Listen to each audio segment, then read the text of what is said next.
The only saving grace for THQ Nordic is that they didn't have the most controversial AMA this week. Stress, that's the way that I get things done. From now to depression, then I sleep too long and I hang around like a bomb. I think I'm going nowhere and that makes me nervous. Everybody's at the game, but I feel alright. Everybody's at the game, but I feel alright. Everybody's at the game, but I feel alright.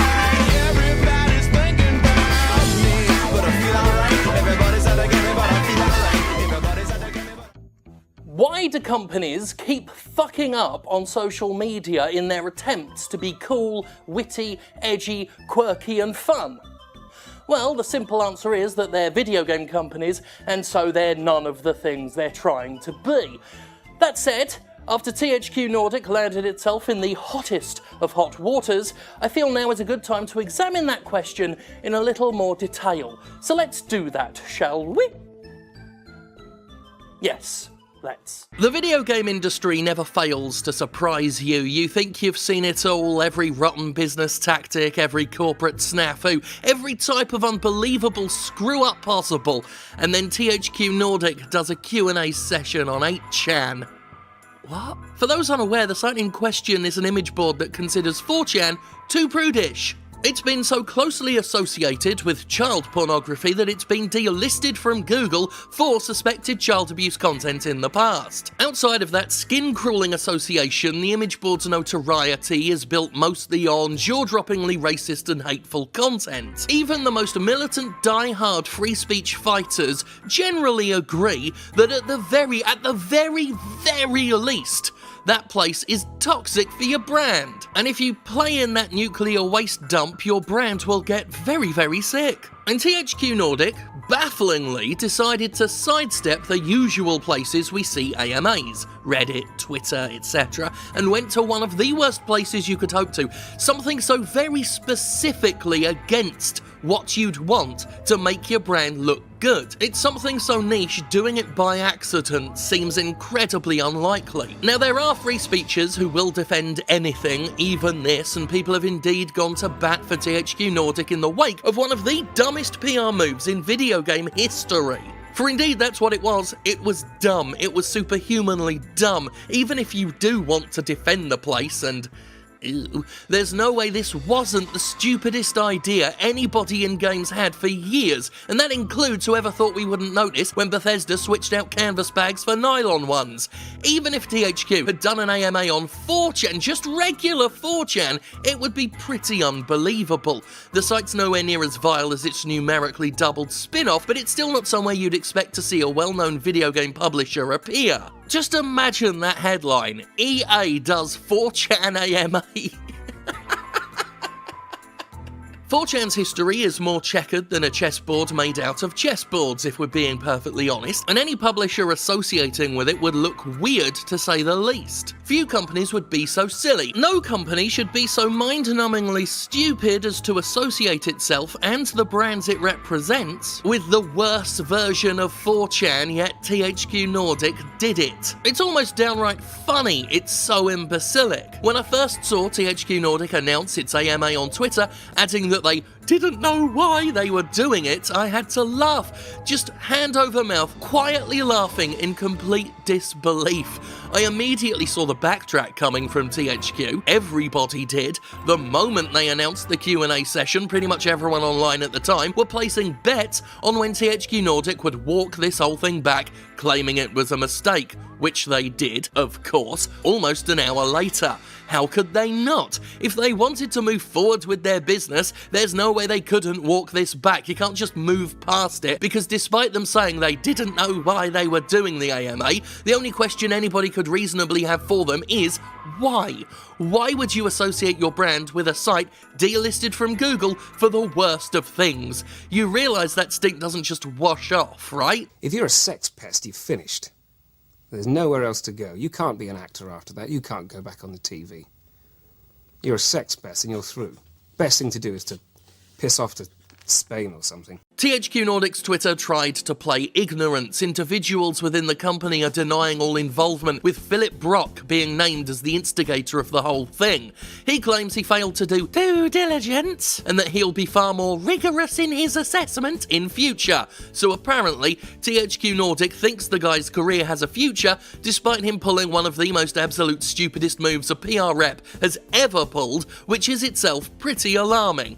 Especially alarming when the AMA, which did indeed go ahead for a while, had THQ answering questions about lollies and appealing to the sock-just crowd, both of which have turned into pretty bad looks. Questions on the site known famously for white supremacy and child abuse were answered by the aforementioned Philip Brock and Reinhard Pollis, neither of whom are prepared to claim they had any idea what 8chan was, despite it being notorious and despite it being their fucking jobs to know where they put the goddamn brand they represent. It's unbelievable. And that last part is the part that offends me, the sheer incompetence on display. Either they knew what kind of place they were getting into, in which case they're morons for thinking this wouldn't drag their whole company through the mud, or they genuinely didn't know, in which case they're morons for not doing the most fundamental, the most important part of their job and scoping out where they'd be repping their company. Who doesn't do that? Who the fuck doesn't check to see what benefits and detriments a marketing tactic will have? What celebrity goes on a show their talent agent hasn't ensured will be good for their image? What company advertises on a TV show they feel will make their product look bad? This is what PR people are here for. This was the THQ PR director's job, and it was him who made this absurd call. Like I said, we all expected the walk back, the apology, the due diligence line, at least if all this wasn't the result of THQ social media being hacked, which amazingly it wasn't. We expected the U-turn from THQ because, well, we've seen it before. The cycle of company does dumb thing, then apologises for dumb thing runs pretty much like clockwork now, to the point where it almost looks as if it's happening on purpose. A company will say something, it'll piss off one half of the people, it'll apologise for it, and then piss off the other half who feel that things shouldn't be apologised for. No one's left happy, and they may as well have not fucking bothered. In the games industry alone, only recently we had Good Old Games' Twitter account involved in a chain of bad PR moves, including making a tired old "did you assume my gender" joke, a joke predominantly used as a dog whistle to mock trans people. Sorry, but it is. They apologised for that one, just like they did later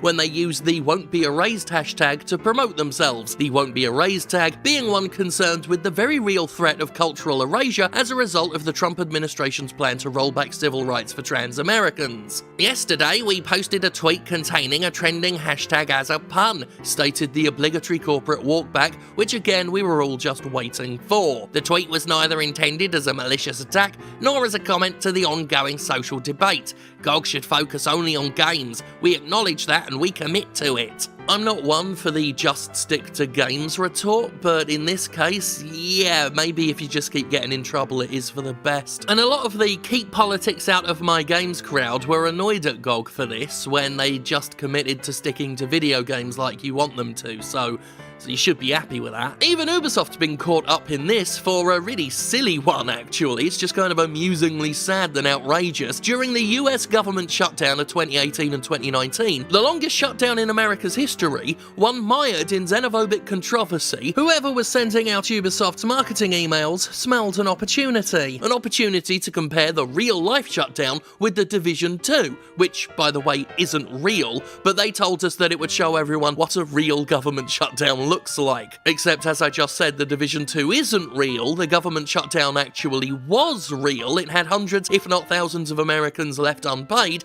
and it cost the US economy billions. Unshockingly, Ubisoft issued an apology that, once again, we were all counting down the minutes toward. These are just some examples of the cycle of fuck-up and apology that companies around the world have been engaging in. Why is it happening? Well, who can say for sure, but there are theories. There are always theories. At the most cynical end of the poll, cynical but highly plausible, is the theory that these companies all know full well what they're doing and subscribe to the untrue myth that all publicity is good publicity. Indeed, if all one cares about is brand awareness, then it's true that a lot of people have been fucking aware of THQ Nordic this week. Not aware for any good reason. at all, but aware nonetheless, and if that's all you care about, your name on people's lips regardless of context, then issuing tactless social media statements is a quick way to do it, especially if you time your obligatory apology just right for maximum media saturation. It's also possible that the companies themselves are being careless and hiring on edgelords who, again, know full well what they're doing, but in this case either don't care or are too incompetent to foresee how this will bite anyone in the arse. And considering how obviously bad PR moves all these stunts are, it's hard not to believe those in charge simply don't give a shit or actively revel in it. Or maybe everyone involved really is just fucking stupid. Not that such a sentiment is mutually exclusive to anything else. My personal opinion is that this is the result of our social media age, and I realise that's such a late 2010s thing to say. But we are at a time where everyone's connected, everyone's accessible, and brands are becoming desperate to stand out. Talented video bloke and friend of the show H-Bomber Guy very recently published an excellent essay about brands and their capacity for wokeness, pointing out how so many companies on Twitter are trying to be weird or cute or relatable, all of them being all quirky. From Wendy's doing hilarious Twitter roasts to Charmin doing polls about shit, companies are trying to be the cool kids, and they're competing with each other to be the most plugged in, the most current, the most funny, the most interesting, something that only gets harder and harder to do the more companies do it, which they will, do, have, and are, because any original idea will be stripped bare by corporate locusts in no time at all. This is why every fast food chain is sassy or depressed or angry on Twitter now. Brands have emotions. Emotions! Brands are itching to be on top of the zeitgeist and competing with other brands to do it, and so we get companies desperately glomming onto hashtags to appear socially savvy. Except they're not socially savvy, they're fucking companies! They ain't your friend, they're not the cool kid in class, they're not social media celebrities, they're sprawling, cynical, out-of-touch companies, and they don't know what they're doing. At least when it comes to the video game sector, apparently. Everyone's talking about the government shutdown. Quick, how can we join the discourse about it and make it all about us? Oh hey, there's this won't be erased hashtag, can we tie that to what we're selling? Ooh boy, there's a lot of talk about this here 8chan, and someone who works on the site said it was fine, let's do it. Do we know the implications of what we're doing? Do we care? Fuck it, act now, think later. Culture's moving on without us, act, act, act. And you know what? Some of that fast food Twitter shit is actually quite funny. Nakedly cynical advertising, but funny. Fast food is doing this shit way better than video game companies, and video games are supposed to be the emergent media of our generation. Wendy's is doing better than new video games. Not everyone in these companies is clueless, and the suggestion they're fucking up in a desperate bid to stay current doesn't have to cancel out any other theory, but I think this desperation to remain relevant to the conversation is a huge problem for pretty much everybody who's connected to social media. If edgelords are being hired, this'll be why. It seems like inexperienced dolts are being picked up to run social media accounts, possibly because they appear more plugged in and capable of engaging with news. And even if that's not the case, trying to look edgy and cool certainly seems to be part of the issue. THQ Nordic claims it wasn't trying to be edgy, but honestly, that's the kindest read on what they did. I'm giving them the benefit of the doubt when I suggest they may have fucked up due to a desperate attempt at edginess. It's honestly the best excuse they have. Any other idea makes them look beyond conceivably ignorant or genuinely vile. In my mind, there's only one way to fix the problem, a problem that's very easily fixable. Stop trying so fucking hard! And this is coming from me, someone who looks like Porky Pig joined a steampunk Green Day. Come on! It's not rocket science, it's not any kind of science, it's just companies being chill for like a minute.